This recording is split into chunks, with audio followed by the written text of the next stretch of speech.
Bueno, mi nombre es Manuel García Manero, soy ginecólogo, trabajo en Navarra y bueno, en algún otro sitio también.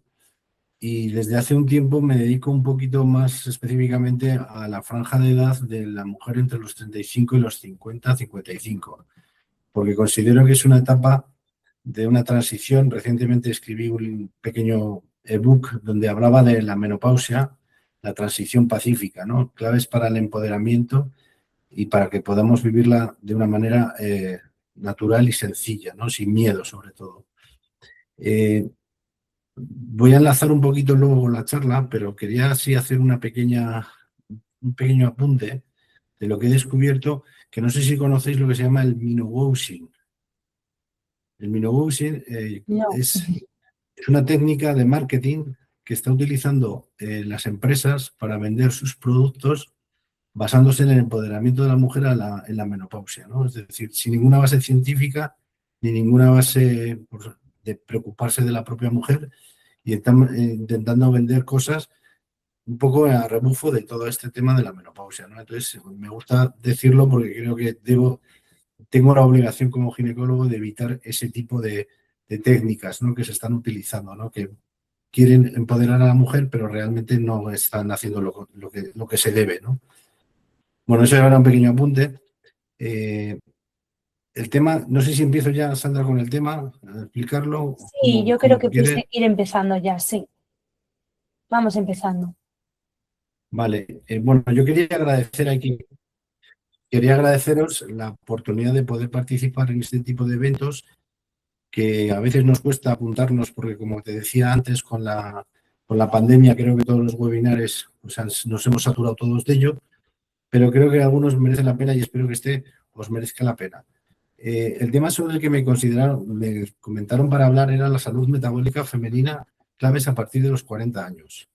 La verdad que cuando recibí el tema, pues me agobié un poquito porque dije, ¿qué puedo hablar yo de este tema? Y creo que le he sacado todo el partido que podía ser a esta situación, ¿no? Creo que hay que hacer un cambio de paradigma y en esta situación metabólica lo que hay que hacer es pasar de la restricción calórica a la optimización muscular y hormonal. Eso lo explicaré más adelante. Bueno, esto es lo que decía, a lo que me dedico.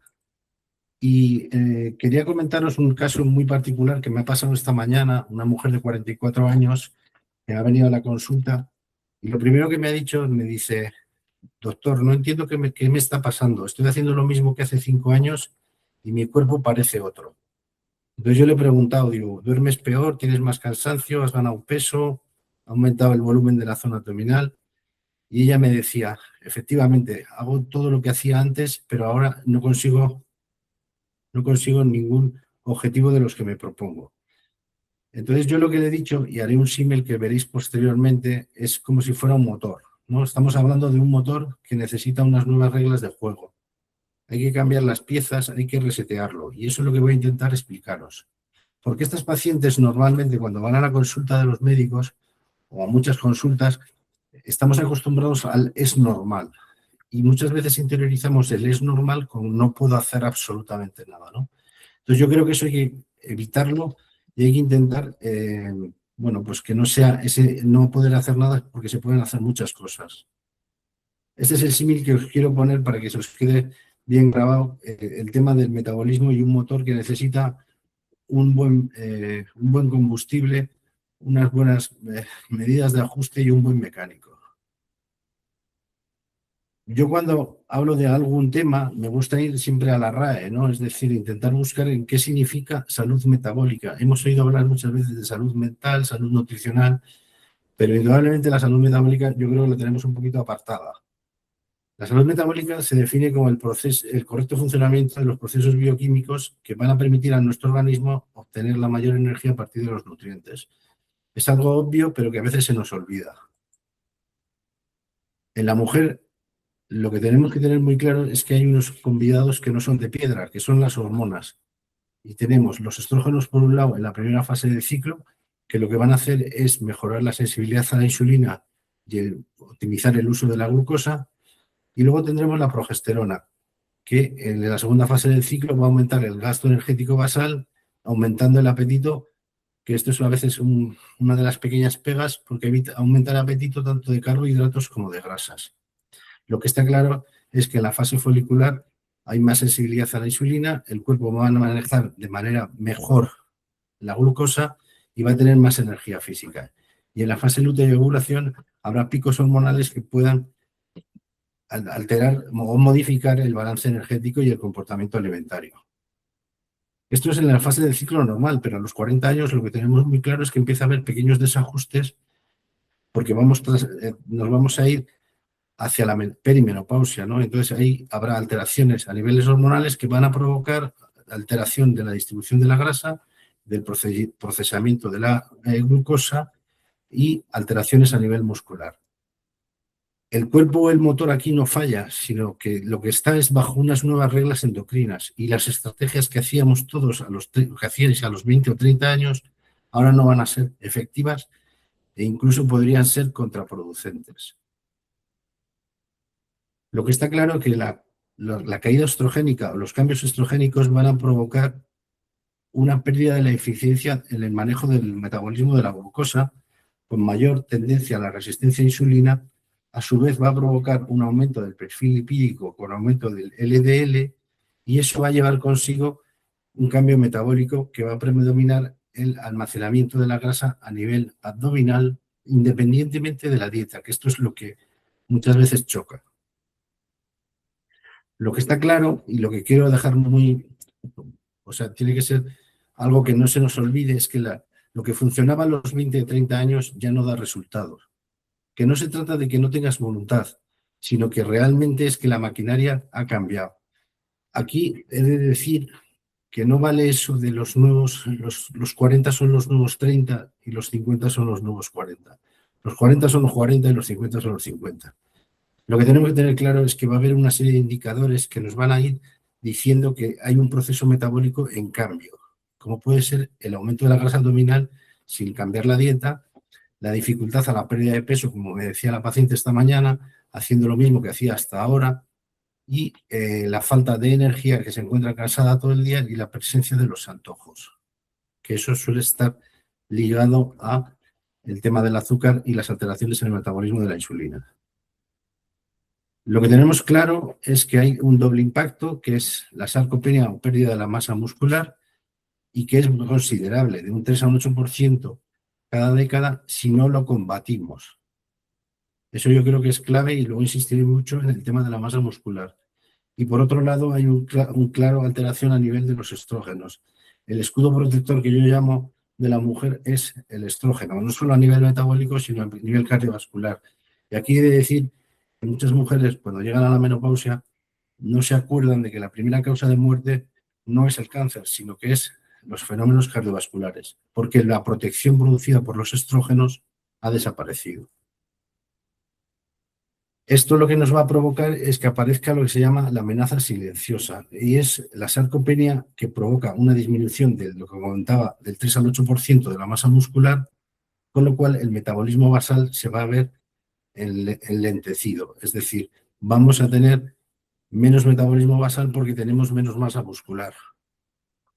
Por lo tanto, los cambios clave a partir de los 40 tienen que ser que nos demos cuenta que hay una pérdida muscular, que debemos intentar con ejercicios de fuerza 3-4 veces por semana, intentar que esa pérdida sea mucho menor, que sea ralentizada. Va a haber unos cambios hormonales, como son la caída de los estrógenos, que nos van a provocar mayor resistencia a la insulina y mayor grasa a nivel abdominal. Y también lo que vamos a ver es alteraciones a nivel del sueño. Ahora veremos la alteración del ciclo del cortisol, que va a provocar que aumente, que disminuya la leptina, que es la hormona saciante, y aumente la insulina, que es la que provoca los antojos.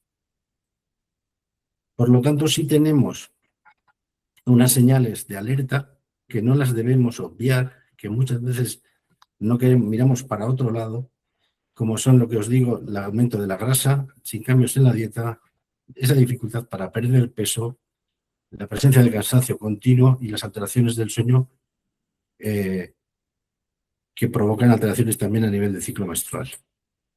Aquí he de decir que quizá podríamos dividirlo en diferentes etapas, ¿no? Es decir, de los 35 a los 40 ya empieza a haber señales. Si nosotros somos capaces de corregir esas señales, podemos evitar esa sarcopenia, esa pérdida de masa muscular, esa pérdida del motor metabólico.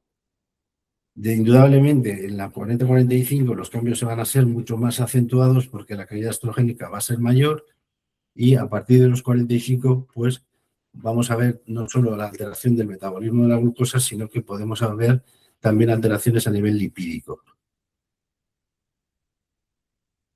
Las reglas del juego han cambiado. Yo creo que esta diapositiva es muy interesante porque cuando nosotros entramos en este bucle, nos acordamos siempre de hacer mucho ejercicio cardiovascular para quemar muchas calorías. Y lo que hacemos es hacer dietas restrictivas contando esas calorías que lo único que nos van a llevar es a una pérdida de músculo. El organismo va a decir, te pongo en alerta porque me estás dando poco de comer, me estás exigiendo mucho, entonces voy a almacenar contenido por si acaso. Entonces estamos consiguiendo lo contrario y eso se ve. Además de ver que hay una alteración a nivel del sueño y el estrés, porque el estrés muchas veces radica en que los efectos de lo que hacemos no se ve plasmado ni en el peso, ni en el volumen, ni en la comodidad que tiene la persona, ¿no? Es decir, no estamos invirtiendo un gran esfuerzo y una gran energía y el resultado es cero. ¿Qué es lo que debemos hacer? Lo contrario, entrenamiento de fuerza. Cuando vas al gimnasio, hay mucha moda del tema de aumento de la masa muscular, pero realmente lo que he estado revisando es que tienen que ser 3-4 veces por semana, porque eso lo que va a hacer es que el motor metabólico sea de calidad. Asimismo, en el tema de la dieta, yo no hablo de dietas, me gusta hablar de nutrición inteligente, ¿no? Y debemos aportar un buen combustible como es la proteína para preservar ese músculo.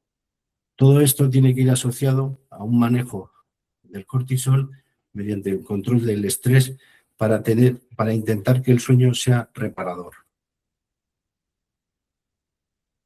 La estrategia antigua era el bucle tóxico, y aquí lo veis en la diapositiva. Dietas muy restrictivas, solo ejercicio cardiovascular, pérdida de masa muscular. Os acabo de decir que ya de por sí se pierde masa muscular. Si encima le añadimos más pérdida de masa muscular, el gasto energético basal va a ser menos, con lo cual va a haber más frustración, más estrés y aumento del cortisol. Debemos ir hacia el otro lado, lo que es en la nueva ciencia y el círculo donde el motor debe estar en pleno rendimiento, haciendo fuerza 3-4 veces a la semana, intentando que haya más tejido muscular, porque al final es lo que va a gastar en reposo y lo que va a mejorar lo que es el manejo de la insulina y la pérdida de la grasa visceral. He de decir que las mujeres que todavía tienen reglas, a veces se nos olvida que el ejercicio debe estar consensuado. Esta es una diapositiva que siempre me ha gustado mucho, porque dependiendo del momento del ciclo, se debe realizar un tipo de ejercicio u otro. Yo eso no lo veo. Y sí que lo aconsejo, hacer ejercicios, por ejemplo, en la fase folicular de alta intensidad, porque es cuando más energía se tiene, en la fase de lútea más de resistencia y en la fase del menstrual mínimo esfuerzo. Eso haría que la mujer controlase mucho mejor toda su energía y tuviera unos resultados mucho más visibles. Una preguntita, Manuel, si me permites. ¿Podrías Sí. explicarnos mejor cada etapa? Porque como, bueno, para mí esto es nuevo, no sabía el nombre que tenía cada etapa. Entonces, si puedes explicar pues, con más sí, detalle. Perdóname porque igual al ser ginecólogo lo he visto como mucho, muy claro, pero entiendo que vosotros pues igual, espera que me voy para atrás. A ver si me dejan. Aquí está. Te refieres a esta, ¿no? Esta diapositiva. Si lo puedes explicar más en detalle, sí. Sí, bueno, el ciclo menstrual está compuesto por varias partes, ¿no? Una es la fase inicial, que es la fase que llamamos folicular, donde realmente ahí lo que hay es una liberación de estrógenos muy alta y como decía antes, el estrógeno es un buen motor para que el metabolismo funcione, ¿no? Entonces, los niveles van progresivamente aumentando, por lo tanto, es ideal para hacer ejercicios de cortos, por ejemplo, pesas. El ejercicio de fuerza puede ser, en esos primeros 14 días, puede ser ideal. Dices, simplificar un poquito, no quiero tampoco liaros con el tema de los ejercicios, pero sí las pesas o la fuerza, implicarla en esos días, ¿no? Cuando llegamos a la ovulación se produce porque hay un pico estrogénico, es decir, es como lo máximo, ¿no? Hay que tener cuidado, esto no lo he dicho antes, porque a veces, por las hormonas y la producción a nivel de lo que se llama la elastina, he de recordaros que la rotura del ligamento cruzado anterior es 8 veces más frecuente en las mujeres que en los hombres, porque hay una inestabilidad de la rodilla producida por las hormonas. Esto, que no lo podemos evitar, lo que sí podemos hacer, otra de las razones para tener buena musculatura, es que si los músculos adyacentes a la rodilla son potentes, los ligamentos sufrirán menos y tendremos menos lesiones. Posteriormente a esa fase de pico ovulatorio, pasamos a la fase lútea, que es la liberación de progesterona. Entonces ahí yo creo que lo que más hay que hacer, hay que pasar más al ejercicio de cardio. El ejercicio de cardio no quiere decir un ejercicio de pasear, ni tampoco de cinta. He de decir una cosa que leí hace poco sobre el tema del ejercicio en cinta. A veces creemos que correr en la cinta es lo más. Pues hacer caminata con pendiente puede ser igual que el hacer correr en la cinta. Yo a las pacientes les digo en muchas ocasiones que aparte de los ejercicios que tienen que hacer, lo que deben hacer es andar todos los días 1 hora. Y luego, en la última fase, que ya es la de la menstruación, pues habría que hacer pues, un ejercicio mucho más sencillo. Es decir, lo que quiero que veáis es que hay 4 tipos de fases y que debemos acomodar los ejercicios a ese tipo de momento en la fase. Parece muy difícil, pero yo creo que sería mucho más rentable si nos limitamos a hacer los ejercicios en el momento adecuado. No sé si os ha quedado claro, alguna duda. Muchas Es gracias. sencillo y yo creo que esta es una de las diapos que siempre pongo porque creo que no se conocen todavía las diferencias que hay en el ciclo, ¿no? Y creo que es importante. Lo que no debemos caer es en el error. Yo, he sido el primero que ha caído en el error del cardio y no me ha ido bien, ¿eh? Entonces, ¿por qué? Dices, sí, te quedas chupado, pero dices, pero al final te das cuenta de que eso rebota, ¿no? Entonces no sirve para nada. Tienes menos metabolismo y entonces al final no consigues el objetivo. Además, yo creo que esto va añadido a que produces una alteración a nivel del sueño y a nivel del cortisol por el estrés, más el propio estrés de que no ganas absolutamente nada o que lo que has ganado lo pierdes en 2 días.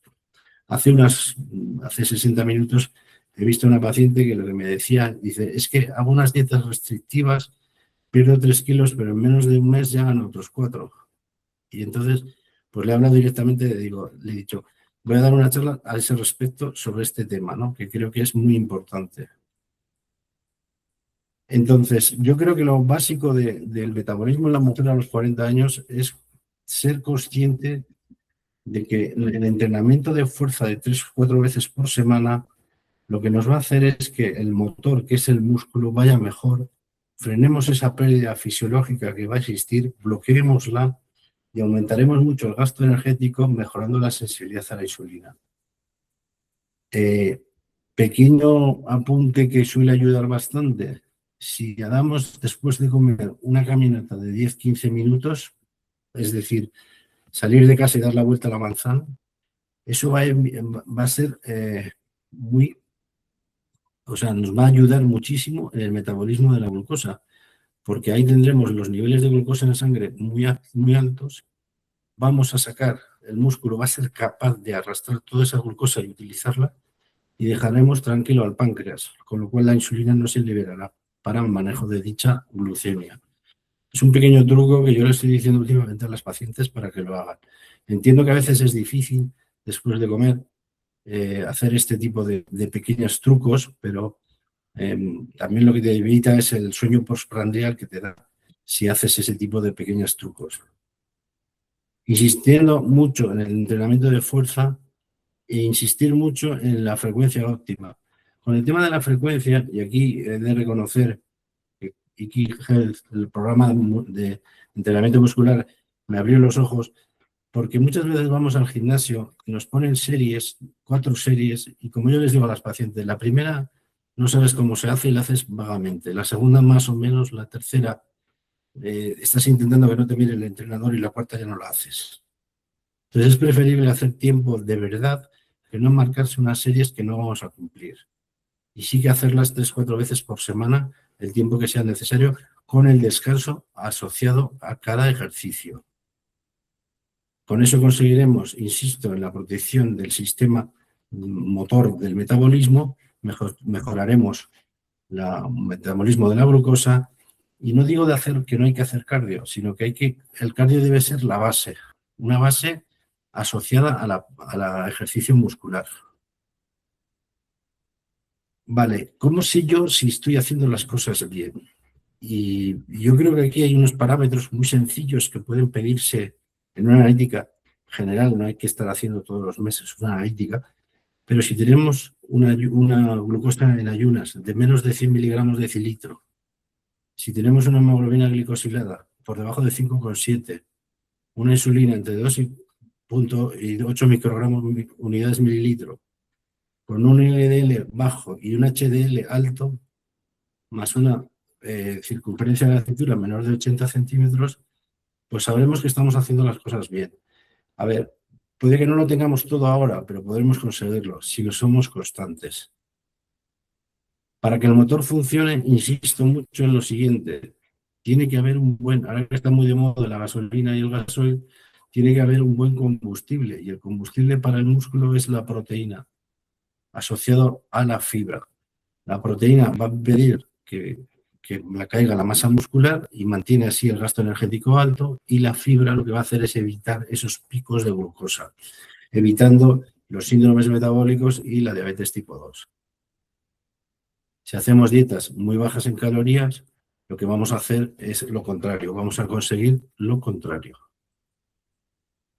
Insisto, material importante la proteína, y aquí en esta diapositiva pongo los optimizadores glucémicos, que es la caminata 10 a 15 minutos. Esto va a ayudar mucho a mejorar el control de la glucemia. En ocasiones, y yo soy muy pro con suplementación, creo que en ocasiones es necesario, aunque hagas una dieta excesivamente correcta o una nutrición muy consciente, a veces hay carencias de suplementos y debemos utilizarlos sin ningún tipo de miedo, pero debemos utilizar aquellos en las dosis adecuadas. Yo tengo un lema que cuando vas a un sitio y compras un producto y dices, ¡jo!, tiene de todo. Yo siempre digo que lo que tiene de todo tiene mucho, el que tiene mucho de todo tiene mucho de nada. Entonces, que la mezcla de componentes a veces no tiene las dosis adecuadas. Eso pasa mucho en el omega 3, ¿no? El omega 3 lo obtenemos de las algas y del pescado, pero ¿quién come pescado hoy en día? Pues poca gente, ¿no? ¿Qué dosis de EPA y de DHA tenemos? Pues a veces que vamos a los supermercados y compramos, no tengo nada en contra de ningún supermercado, pero compramos la omega 3, que si nosotros mirásemos la dosis que necesitamos de 750 miligramos de EPA y 500 de DHA, igual nos tendríamos que tomar un bote para desayunar, un bote para comer y otro para cenar. Entonces a veces es mejor ir a aquellos preparados que tengan unas dosis adecuadas. La vitamina D, lo mismo. Prácticamente todo el mundo tiene un déficit de vitamina D. Igual los que vivís en zonas de sol, pues podéis tener más posibilidades de unos niveles adecuados. Lo que pasa es que con la protección que nos damos, pues la dosis no es adecuada. Entonces yo el suplemento de vitamina D también lo recomiendo. Lo mismo los mioinositoles. Los mioinositoles que están de moda ahora son sustancias del grupo B. Es una vitamina del grupo B que lo que hace es mejorar el metabolismo de la insulina. Así os digo como pequeño apunte, yo lo utilizo mucho para el tratamiento del síndrome de ovario poliquístico en mujeres jóvenes, porque mejorará los parámetros hormonales y también evitará en el futuro la diabetes, síndrome metabólico y riesgo cardiovascular. Otra de las cosas importantes que he descubierto, que he indagado en este tema, es que siempre hablábamos de las pirámides nutricionales, ¿no? Siempre hemos dicho las proteínas, los carbohidratos, dónde debe ir cada cosa. pero quizá lo que tendríamos que valorar es la pirámide metabólica, ¿no? Es decir, hacerlo de la manera que tengamos una buena base, un buen cimiento, descansemos bien, controlemos el estrés. No digo que sea fácil, pero hay herramientas para ello. Tengamos una buena materia prima, que serían las proteínas, para que el motor, que es el músculo, pueda ser muy eficiente. Es importante hacer evaluaciones cada 6 a 12 meses, ¿no? Es decir, no podemos, lo que hacemos hoy igual dentro de 6 meses lo tenemos que cambiar. Lo tenemos que cambiar. Con esto, lo que podremos lograr es que la tendencia de la trayectoria de pérdida muscular hacia la que puede ir una paciente o un paciente a partir de los 40, la revertamos, ¿no? Y lleguemos a una... Esto nos va a permitir que cuando lleguemos a la edad adulta, o sea, al envejecimiento, es decir, sea saludable, será una inversión a corto y a largo plazo y cambiaremos la tendencia. Existen síntomas que nos deben alertar de que el metabolismo se está enlenteciendo, como pueden ser el cansancio constante y los antojos, que os explicaba antes, el tema de la grasa visceral, la pérdida de masa muscular y la alteración a nivel del ciclo menstrual y de un sueño de mala calidad. Si detectamos esto, bueno, lo que quiero en esta diapositiva lo que digo es al revés, ¿no? Es decir, que si el engranaje no funciona, el motor no, o sea, el motor no utilizará bien los componentes para que la masa muscular haga un gran gasto energético. Lo que tenemos que tener claro que cuando hay un cambio metabólico a los 40 años no es por la edad solo, sino que hay una base fisiológica, ¿no? Es decir, insisto en lo que decía al principio, no es una cosa de voluntad, es una cosa de que la fisiología ha cambiado. Importante, y estoy terminando ya, cuando detectemos esos problemas, lo que tendremos que ir es a un buen mecánico. Ese mecánico que va a mirar ese motor tiene que hacer un buen análisis inicial, desarrollando un plan adecuado a cada persona y haciendo un seguimiento. Esto permitirá que pueda, digamos, integrar todo lo que es el manejo médico y farmacológico con una buena nutrición y una condición física. Y además, yo siempre soy de los que dice que debemos aprovechar las técnicas de la tecnología digital actual, como los programas que tenemos a nuestra disposición para diseñar de manera personalizada tanto planes de ejercicio como como nutrición adecuada, nutrición inteligente. Todo esto con la empatía y la humanización del buen mecánico o buen director médico que nos permita integrar de manera global la atención a la paciente. Y yo creo que con la media hora que os he dado, os doy las gracias por el rollo que os he soltado y espero que os haya servido, por lo menos para saber un concepto nuevo que es el de salud metabólica. No sé qué os habrá parecido, estoy abierto a todo tipo de preguntas y el enfoque que quería darlo es que podemos hacer pequeños cambios que nos pueden ayudar a conseguir muchos objetivos a medio y largo plazo. No sé si hay preguntas, Sandra. Muchas gracias. A mí me ha parecido súper interesante. Tomo nota para cuando llegue a esa edad y poder ir pues haciendo todo lo que pueda para mejorar. Millones de gracias. Bueno. No sé si tenéis alguna duda. ¿El resto? Sí, perdón, yo... Bueno, decir una cosa, una pequeña puntualización es que el tema de la edad, o sea, hay gente con 40 años que puede tener una forma física mejor que de 20 y de 30. Quiero decir que no el hecho de tener 20 y 30 años va de la mano de tener una buena condición física, un metabolismo, un buen motor, ¿eh? O sea, que a veces hay que optimizarlo. Sin duda. Sí. Perdón, ¿puedo hacer una pregunta? Claro, empezamos por Fabián y luego Che. Gracias. Bueno, felicitaciones. Me ha encantado la charla, distinguido doctor Manuel. Tengo tres aspectos o preguntas puede ser. La primera, yo me dedico bastante al área de estrés y en esta fase de perimenopausia y menopausia realmente veo una alta incidencia de problemas de estrés, de ansiedad, de depresión. ¿Cómo lo trata? Además de toda la parte que nos ha hablado muy bien del músculo, de la alimentación, que son aspectos vitales. eh, esta situación de estrés, ¿cómo usted lo aborda así específicamente? Esa es la primera pregunta. Después, para no confundir, le hago las otras dos, por favor. Bueno, yo el estrés fundamentalmente creo que a veces hay que valorar el tema hormonal, ¿no? Es decir, a veces es necesario un apoyo hormonal. Yo no quiero denostar aquí las hormonas, de hecho, al contrario, he dicho que el estrógeno es un protector. Indudablemente oímos en la sociedad que las hormonas son malas. Yo a las pacientes les digo, ¿vitamina D tomáis? Y todo el mundo dice, sí. Y dice, pues digo, pues es una hormona liposoluble. Y como le hemos puesto el nombre de vitamina, lo tomamos. Creo que hay veces que, por ejemplo, en la perimenopausia, hay algún activo que se llama la tibolona, que tiene un efecto andrógeno, tiene estrogénico y gestagénico, y ese pequeño efecto androgénico puede ayudar mucho a la estabilización emocional. Indudablemente, el ejercicio es una base, pero el sueño es otra, la situación personal. Ahora yo siempre digo a las pacientes, dice, estoy irascible, ¿no? Te dicen, no, estoy emocionalmente inestable. Son culpa de las hormonas. Y yo les pongo un ejemplo. Las hormonas cuando llegas a la perimenopausia empiezan a bajar y estás irascible. Pero una chica con 17 años que también está irascible tiene las hormonas altas.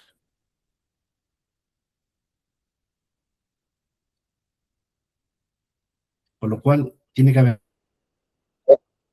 investigación a nivel de los neurotransmisores, que son los inhibidores de la leptina y de la neuroquina 3, para que entendáis, es la antesala de las hormonas, es lo que está en el hipotálamo al principio, ¿no? Yo creo que ese es el futuro, estabilidad a nivel de la química cerebral. Con esto lo que quiero decir es que el abordaje del estrés y de la ansiedad tiene que ser multifactorial.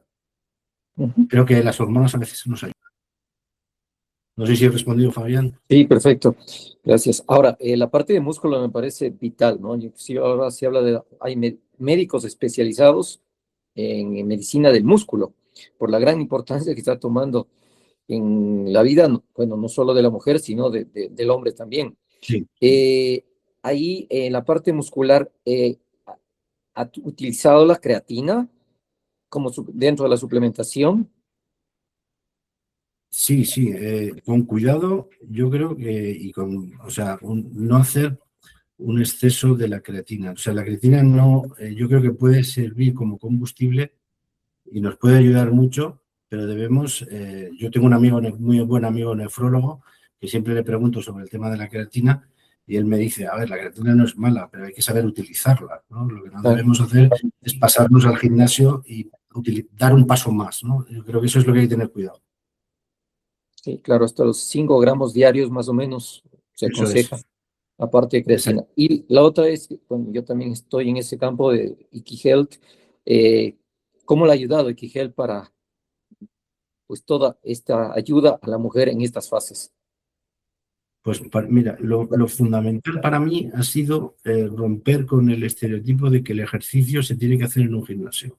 No tengo nada en contra de los gimnasios y no quiero que nadie me... Pero, por ejemplo, hay pacientes que yo les pregunto, ¿haces ejercicio? Y dicen, no, es que me duele el codo. Digo, ya, pero tienes otras formas de... O sea, Ikihealth lo que me ha permitido es diseñar programas adecuados a cada paciente basándome en qué posibles limitaciones tienen. Y luego la versatilidad, ¿no? Es decir, hoy te digo esto, pero mañana te puedo decir lo contrario, no lo contrario, sino que lo voy adecuando. Eso para mí es clave, ¿no? Es decir, cómo puedes ir acompañando, ¿no? Yo creo que lo que se trata es de acompañar a la paciente, hacerle un coaching, ¿no? Un coaching de ejercicios. Eso para mí es una de las claves, aparte de otras, pero yo creo que esa es fundamental. Perfecto. Muchísimas gracias. Felicitaciones, doctor Manuel. Gracias, Fabián.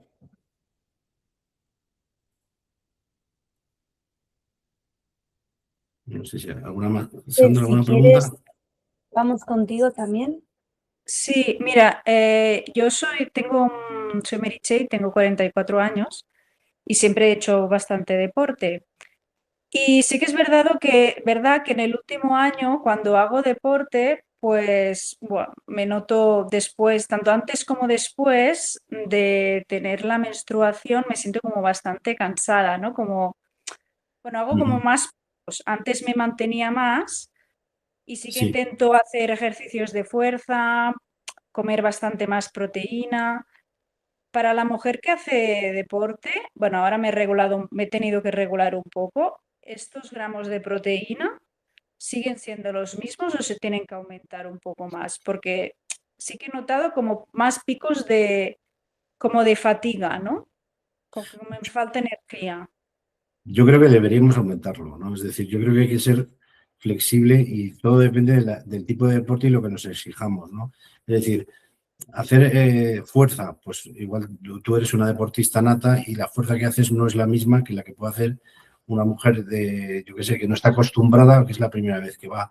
Dice, las dos hacéis fuerza, pero el músculo te va a exigir más. Yo lo que hablo es el combustible.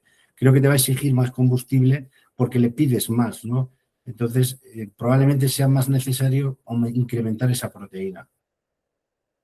Vale, lo probaré. Muchas gracias. Bueno, no sé. ¿Alguna otra pregunta? Sí, gracias doctor por toda la información que nos ha brindado el día de hoy. La pregunta que yo tengo es, por ejemplo, a mí me operaron a los 19 años de un quiste de ovario. Era muy grande y lo tuvieron que extirpar. Entonces él me decía que para cuando llegue la hora en que tenga la menopausia se me podría adelantar. Entonces, quería saber si eso es cierto o no y cómo podría yo hacer para prepararme para esa etapa. ¿Será que llega antes? ¿Será que llega igual? Pues desconozco No, ese tema. yo en eso soy muy claro. Llegará cuando tenga que llegar. El reloj biológico ovárico todavía hay mucho de desconocimiento. Yo siempre digo, si nosotros, o sea, una mujer nace con una dotación folicular, si tomamos anovulatorios, ¿tenemos la regla hasta los 90 años? No, llega a los 50. Quiero decir, el hecho de la, o sea, de la extirpación de un ovario, el otro va a suplir todos los componentes hormonales. Ese concepto para mí es un mito de que tiene que adelantarse, no. Indudablemente creo que tiene que llegar cuando tenga que llegar.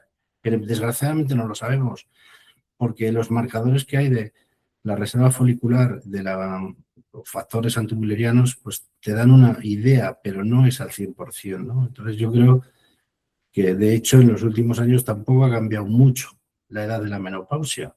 Sin embargo, la edad de la menarquia sí que nos ha cambiado. Y eso porque es pues, por la obesidad infantil, aumento de los estrógenos, ha hecho que ahí hay un cambio. Sin embargo, a nivel de menopausia no está habiendo esos cambios. Entonces, yo creo, es mi opinión, ¿eh? Es decir, creo que llegará cuando tenga que llegarle en torno a el franja de los 48 a 52. Vale, muchas gracias. Bueno, no sé si hay alguna pregunta más. Bueno, yo creo que no. Muchísimas gracias, Manuel, por todo, por toda la información. Mañana os enviaré a todos la presentación, ¿vale? Para que tengáis toda la información. Y nada, muchísimas gracias por acudir. Os espero en el próximo seminario que ya estamos organizándolo y tener una bonita tarde. O mañana, Fabián. Muchas gracias, Sandra. Gracias a todos por la paciencia, ¿eh?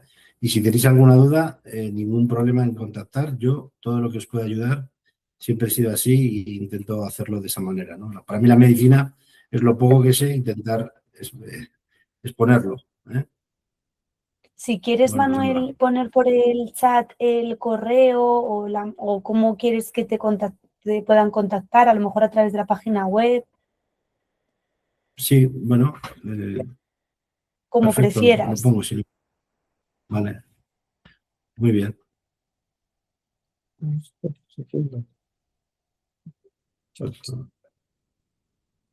Bueno, pues, a ver, espera, a ver, lo que escribir.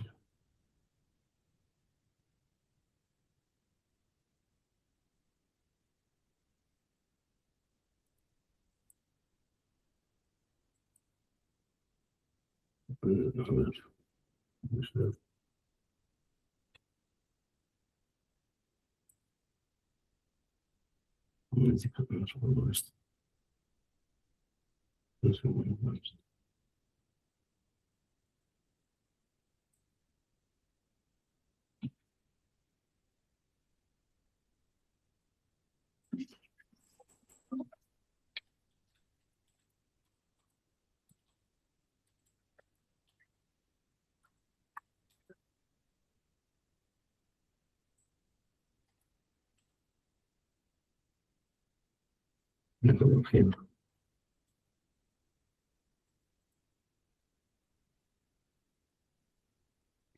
Bueno, yo creo que este es ginecologianavarra.es. Ese es mi correo personal.